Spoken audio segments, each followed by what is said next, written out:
Hello friends, welcome back to wow flavours. সামনেই রথযাত্রা, সেই উপলক্ষে অলরেডি তোমাদের সাথে একটা খাজার রেসিপি আমি শেয়ার করেছি। আজকে আর একটা দারুণ রেসিপি শেয়ার করব, মুরালি বা খুরমা। মেলায় গিয়ে সাধারণত এগুলো আমরা কিনেই খাই, আর আজকে বাড়িতেই দারুণভাবে তৈরি করব এই মুরালি বা মিষ্টি কটকটি। চলো দেখে নিই কীভাবে বানাবো এই দারুণ ক্রিস্পি মুরালি। একটা বাটির মধ্যে নিয়ে নেব 1 বাটি ময়দা। যে কোনো একটা বাটি বা কাপের মাপ করেই ময়দা, চিনি সবগুলো নেবেন, তাহলে সুবিধা হবে। দিয়ে দেব এর মধ্যে 4 টেবিল স্পুন রিফাইন্ড অয়েল।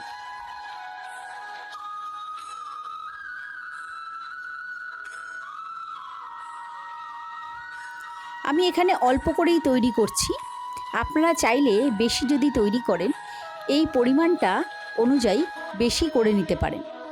সব কিছু খুব ভালোভাবে মিশিয়ে নেব। এইভাবে হাত দিয়ে ঘষে ঘষে মেশাবো, আর এরম করে মুঠো করে দেখব। যদি মুঠোর আকার হয়ে যায় তাহলে বুঝতে হবে ময়ানটা একদম ঠিকঠাক হয়েছে। এবারে অল্প অল্প করে জল দিয়ে একটা ডো তৈরি করে নেব। চায়ের কাপের 1 কাপ জল নিয়েছিলাম আমি, তার থেকে হাফ কাপ জল ব্যবহার হয়েছে। আর ঠিক এইরকম কনসিস্টেন্সির একটা ডো তৈরি হবে, খুব বেশি শক্তও না আবার খুব নরমও না। এবার এটাকে ঢাকা দিয়ে রেখে দেব 15 মিনিটের জন্য। হাফ কাপ জল ইউজ করেছি আমি। 15 মিনিট পর ঢাকনাটা খুলে নেব, আর একটু এইভাবে মেখে নেব। আর এবারে এটার থেকে ছোট ছোট লেচি কেটে নেব, ঠিক যেমন লুচি তৈরি করার সময় আমরা করি। আপনারা চাইলে আরেকটু ছোট করেও কেটে নিতে পারেন লেচিটা। আজকে মুরালিটা আমি একটু টুইস্ট দেব। চলুন দেখে নিই মুরালিতে আমি কিভাবে টুইস্ট দিই।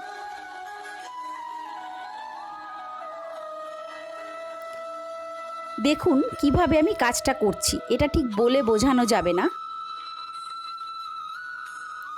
এইভাবে লম্বা করে নিয়েছি, একটা সাইড ধরে দড়িতে যেভাবে পাক দেয় আর একটা সাইড দিয়ে সেইভাবে একটু পাকিয়ে পাকিয়ে নেব। বোঝা যাচ্ছে কিভাবে পাকটা পড়ছে। এইভাবে এবারে টুইস্ট দিয়ে নেব দুটো দিক ধরে। এতে কিন্তু টেস্টের কোনো ডিফারেন্স হবে না, একটু দেখতে অন্যরকম করা, একটু সুন্দর করা। নিচটা ভালোভাবে সিল করে দেব, আর এইভাবে সবগুলো আমি তৈরি করে নেব।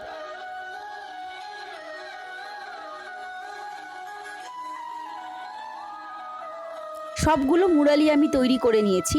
আমার লেচিটা একটু বড় লাগছিল, তাই তার থেকে একটু ছোট করে কেটে আমি মুরালিগুলো তৈরি করে নিয়েছি। একটা কড়াইতে বেশ কিছুটা রিফাইন্ড অয়েল গরম করে নিয়েছি। বেশি গরম করব না, একদম হালকা গরম অবস্থায় মুরালিগুলো ছেড়ে দেব তেলের মধ্যে। খুব বেশি গরম হয়ে গেলে তেলটা, মুরালিগুলো তাড়াতাড়ি ওপর থেকে কালার এসে যাবে আর ভেতর থেকে ফ্রাই হবে। কড়াটা ধরে এইভাবে একটু নাড়িয়ে দিলাম। লো টু মিডিয়াম ফ্লেমে রেখে মুরালিগুলো ফ্রাই করে নেব। দেখুন আস্তে আস্তে বেশ বাবলস তৈরি হয়েছে। এইভাবে ফ্রাই করে নেব বেশ কিছুক্ষণ, বা প্রায় 10-12 মিনিট সময় লেগেছে আমার মুরালিগুলো ফ্রাই করতে। ঠিক এইরকম লাইট ব্রাউন কালার আসবে। একদম রেডি হয়ে গেছে। এবার মুরালিগুলো তুলে নেব। একটা ছাঁকনির মধ্যে নেব, তাতে এক্সট্রা তেলটা ঝরে যাবে আর মুরালিগুলো ঠান্ডাও হয়ে যাবে। যতক্ষণে মুরালিগুলো ঠান্ডা হচ্ছে আর তেলটা ঝরে যাচ্ছে, ততক্ষণে আমরা চিনির শিরাটা তৈরি করে নেব। মনে রাখতে হবে চিনির শিরায় দেওয়ার সময় মুরালিগুলো যেন একদম ঠান্ডা হয়ে যায়, না হলে নরম হয়ে যাবে। একটা কড়ার মধ্যে দিয়ে দিলাম হাফ বাটি চিনি, আর দিয়ে দেব ওই বাটিরই 1/4 বাটি জল। ভালোভাবে মিশিয়ে নেব। একটা বেশ চটচটে ঘন শিরা তৈরি করব।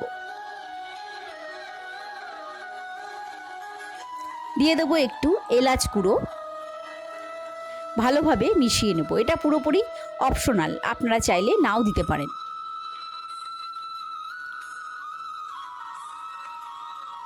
মিডিয়াম ফ্লেমে রেখে এইভাবে তৈরি করে নিলাম।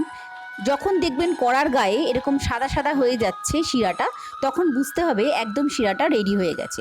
এবারে ঠান্ডা হয়ে যাওয়া মুরালিগুলো এর মধ্যে দিয়ে দেব আর গ্যাসের ফ্লেমটাকে অফ করে দেব। আর মুরালিগুলো এইভাবে চিনির শিরায় কোট করে নেব।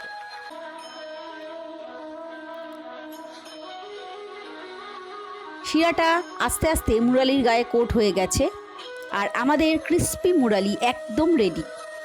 একটা ভেঙে দেখাচ্ছি আমি কীরকম হয়েছে। দেখেই নিশ্চয়ই বুঝতে পাচ্ছেন কতটা ক্রিস্পি হয়েছে। একদম মেলার থেকে কোনো অংশে কম না, বরং আমি তো বলবো অনেক বেশি ভালো হয়েছে। তাহলে আপনারাও অবশ্যই ট্রাই করবেন আর আমাকে জানাবেন আপনাদের কেমন লাগলো।